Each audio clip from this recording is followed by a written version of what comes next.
Quoi? Qu'est-ce qu'on écoute? Le sophro? Sophie? La sophrologie? Oh là là, ça va être chiant!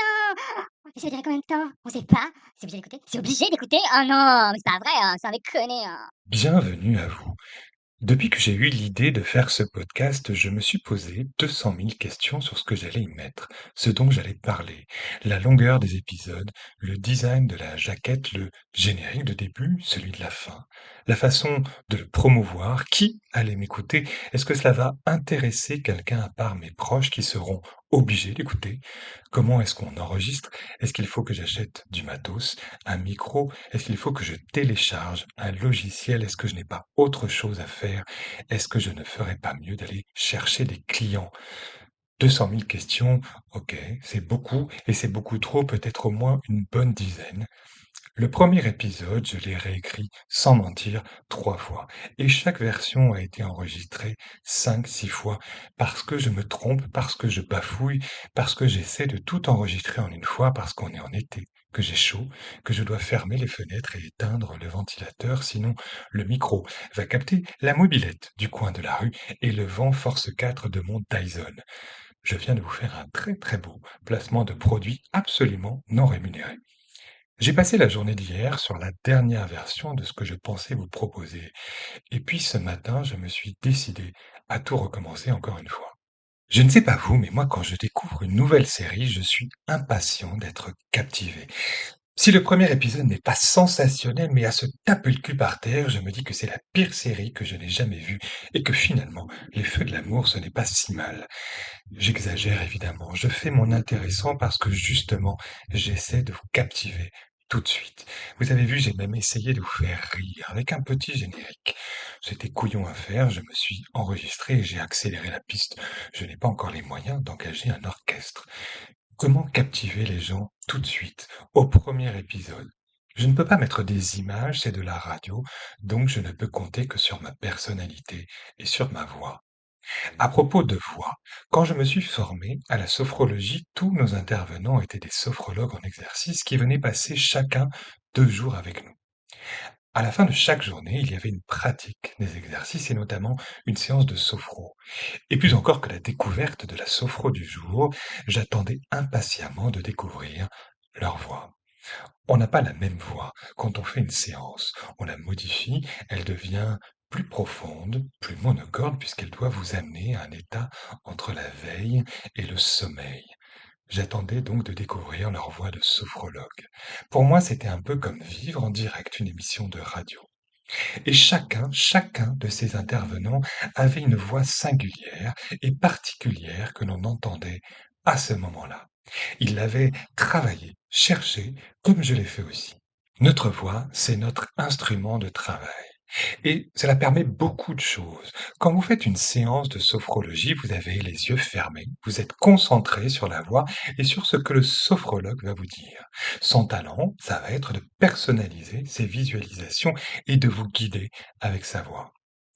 J'ai toujours adoré la radio et une émission en particulier qui date d'il y a très longtemps et qui s'appelait Allô Macha. Elle était diffusée en direct sur France Inter très tard dans la nuit et animée par Macha Béranger. C'était une émission de dialogue avec des auditeurs, les sans-sommeil, comme elle les appelait. La grande particularité de cette émission, c'était la voix grave et profonde de Macha Béranger qui m'envoûtait totalement, moi qui écoutais ça du haut de mes 14 ans. Et puis il y avait les petits rituels. Avant que le programme ne commence, on entendait Macha arriver dans le studio. Il y avait peut-être les infos, je ne sais plus. Elle arrivait, elle posait son sac sur la table, en tout cas c'est ce qu'on entendait ou ce qu'on imaginait. Elle saluait l'équipe, et avant même qu'Allô Macha ne commence, on était captivés, juste avec son bonsoir. Et cette voix qui était unique. C'était le seul intérêt de l'émission parce que des auditeurs qui racontent leur vie ensuite, ça ne me passionnait pas beaucoup. J'avais 14 ans, je vous le rappelle. Je me suis rendu compte que cette voix m'apaisait énormément. Je m'endormais quasiment instantanément après l'émission et me réveillais en pleine forme le matin. Peut-être que Macha nous faisait une longue séance de sophrologie. Je ne suis pas Macha Béranger, je ne suis pas sur France Inter, mais je suis quand même devant mon micro tout neuf, enfermé dans ma cuisine alors qu'il fait 31 degrés dehors et presque 40 degrés dedans. Mais je suis déjà passionné par ce qui va se passer ici. Je vais vous parler de sophrologie. J'aurais pu vous raconter la genèse de la sophrologie, l'histoire d'Alfonso Quecedo, son créateur. Je le ferai certainement. Vous pouvez d'ores et déjà aller jeter un coup d'œil sur Wikipédia. Vous verrez la photo de Quecedo, justement. Je ne sais pas qui a choisi ce cliché. Une espèce de photo détourée à la lime à ongles. On dirait un portrait robot de gangster en fuite. Ce n'est pas très sympa pour la sophrologie. Je vais vous parler aussi de sport. Dans Sophrocourt, il y a cours, donc on va parler un peu d'activité sportive. Sinon, j'aurais appelé ça le sophro chante ou le sophro fait de la cuisine. Je vais vous parler des deux réunis, du sport et de la sophrologie, de ce que le sport peut amener à votre mental et de ce que votre mental peut apporter à votre sport. Ce que je trouve intéressant, c'est la liberté que me procure ce podcast. Je vais quand même vous expliquer rapidement ce qu'est la sophrologie. C'est assez simple, c'est une méthode qui utilise la relaxation, la respiration, la décontraction musculaire et la visualisation positive pour favoriser le bien-être, la sérénité et la gestion du stress. Un des principes est de rappeler au cerveau que le corps garde une trace de toutes les émotions et ce qui nous intéresse, ce sont les bonnes émotions, tous les ressentis agréables, et de les faire ressurgir quand on a besoin d'avoir confiance en soi, quand on cherche de la sérénité, quand on a besoin d'avoir de l'estime de soi. Et vous vous souvenez de ce dessin animé de Disney où toutes les émotions étaient des personnages, vice-versa. J'en avais parlé à une amie qui était venue me voir il y a quelque temps et je lui avais dit d'imaginer le personnage de la culpabilité qui viendrait s'asseoir à la table des émotions, avec ses grands yeux mouillés, en s'excusant pour tout et n'importe quoi. Vous l'avez en tête, ce personnage? Elle est là, elle implore, elle perturbe, elle se demande si elle est à la bonne place, si elle devrait être là. Et puis tout d'un coup entrerait l'estime de soi. Qu'est-ce qui se passe? Eh bien, la culpabilité quitte la table instantanément. Elles ne peuvent pas être toutes les deux ensemble au même endroit. Si l'estime de soi est là, la culpabilité s'en va. Si vous avez de l'estime pour ce que vous êtes, vous n'avez plus besoin de vous excuser. Vous n'avez plus besoin de vous rassurer d'être aimé par les autres. La culpabilité n'est là que s'il y a une faille, un déséquilibre dans votre rapport à vous-même.